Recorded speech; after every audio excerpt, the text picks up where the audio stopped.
the news? It would have been a little over 2 months ago. There was a nationwide recall on certain dog food brands across the United States and Canada. It affected 8 different dog food brands, and all the 8 tested positive for 70 times the amount of vitamin D that should be in dog food. That amount of vitamin D can cause vomiting, excessive thirst, lack of appetite, and in serious cases, kidney failure and even death. Of the 8 affected, only 1 was sold in Canada, Sunshine Mills, and 3 of their brands were affected by the recall. Evolve Chicken and Rice Puppy Dry Dog Food, Sportsman's Pride Large Breed Puppy Dry Dog Food, and Triumph Chicken and Rice Recipe Dry Dog Food.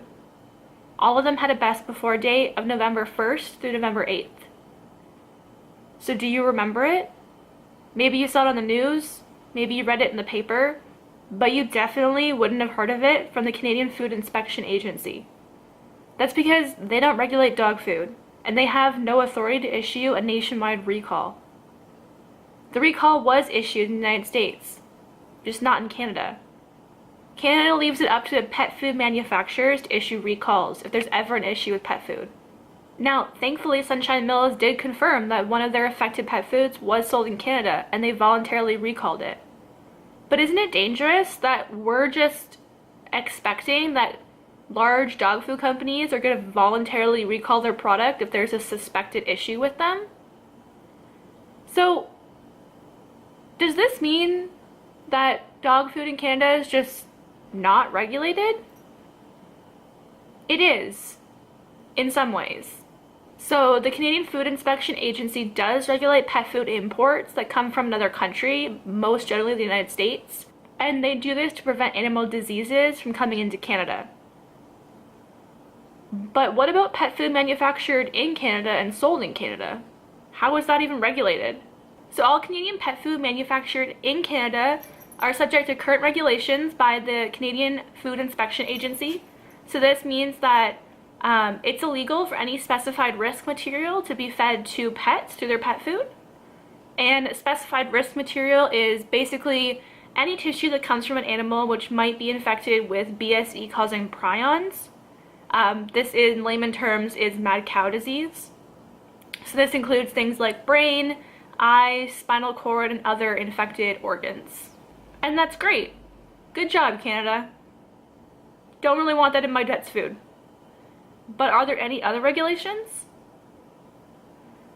So number 2, pet food companies must adhere to the Consumer Packaging and Labeling Act and the Competition Act, both which are served by Industry Canada. So these regulations specify how pet food can be marketed to consumers, how pet food is named, and what sorts of things have to be on the label.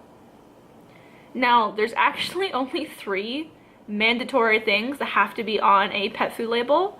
So this is number 1, a generic name like puppy food or cat food, a net weight, so the amount of product within the bag, and the manufacturer's contact information. Now, there are a certain amount of things that are recommended to be put on the bag but are not mandatory. So these include a list of ingredients that are listed in descending order by percentage of weight, feeding instructions, so how much food to give a puppy or a dog based on their weight, a guaranteed analysis, which is information on the minimum and maximum nutritional quantities of like protein or fat, and nutritional adequacy or intended life stage. So is this a puppy food, an adult dog food, or a senior dog food? Now there's also an organization within Canada that's called the Pet Food Association of Canada, and they manufacture to the nutritional standards that are set by the Association of American Feed Control Officials. So that is an American group that is made up of state and federal officials that kind of regulate dog food within the United States. So they establish kind of what ingredients can be used in dog food. They set nutritional profiles for cats and dogs, and they set practices for conducting feed trials designed to test the nutritional profile of dog food. That sounds all great and everything, except the Pet Food Association of Canada is, again, not mandatory. It's a voluntary organization. You can join and become a member if you want, and then you have to abide by their strict regulations. But you don't have to be a member if you don't want to. Basically, what I'm saying is that there's really no regulation on pet food manufactured and sold in Canada. At least there's no regulation on the nutritional value of the food. I mean, there's labeling practices, what can be on the bag and what can't be on the bag, how it's marketed to consumers. And yeah, sure, we can't have any mad cow in the food, which is great. I like that. But I like a little bit more too. I mean, it's currently not even mandatory that the bag of food has to have a calorie content labeled on it, which is ridiculous. And the entire system is based on trust. So if you manufacture your food in Canada and you sell it in Canada, the government just assumes that you're following all the recommendations and guidelines. There's no investigations, there's no verifications, there's no nothing. It's all based on trust. So let's go back to that recall we just talked about. Those foods were recalled because they had 70 times the amount of vitamin D. Now, yeah, it's a vitamin, it's good for your dog, but it's 70 times the amount. It's not. It's possibly fatal. It can make them very ill. If there's an issue or a suspected issue with a dog food company, the manufacturers aren't even required to report it. In fact, there's no agency to report it to. There's no governing body in Canada.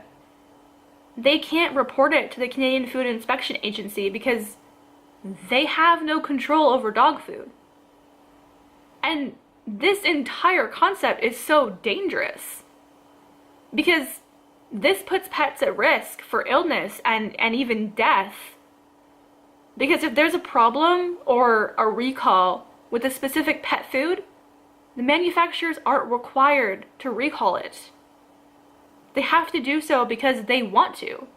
And yeah, most dog food companies will recall their pet food if there's an actual problem with it, because if pet food's gonna make your pet, because if their product's making pets sick, it's not gonna sell. And at the bottom line, they're a business, they wanna make money. So it makes sense from that standpoint to do a voluntary recall. But if it's not an obvious problem, if it's just oh, maybe there's a problem with this, or there could be a problem with this specific brand, are they gonna recall it? I'm not entirely sure. They're a business, they want to make money. They don't want to hurt their bottom line by recalling all these dog food brands because there might be an issue with it. If there is no one forcing their hand, I'm not sure I trust them to do that. So what we're left with is, all across Canada, we might be feeding our dogs contaminated or dangerous dog food without ever knowing it. If it's not on the news, if it's not told to us from our local pet store, or a friend of a friend who happened to hear about it from the American news, how do we know? There should be a government body that's responsible for doing these things. I mean, the pet food industry is a $600 million industry in Canada. Do you know how much tax revenue the Canadian government gets from pet food?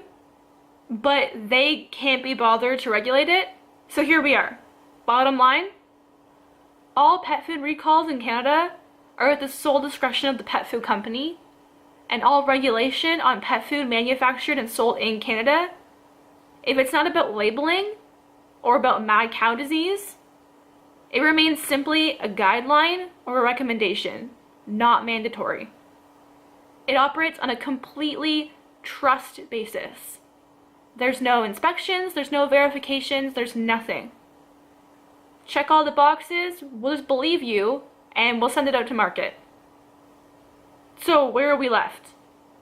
Basically, we have to hope that dog food manufacturers in Canada are following these extra guidelines, that they're performing stringent tests on their products to make sure they're safe for consumption, and that they're voluntarily recalling their products if a problem is found with it.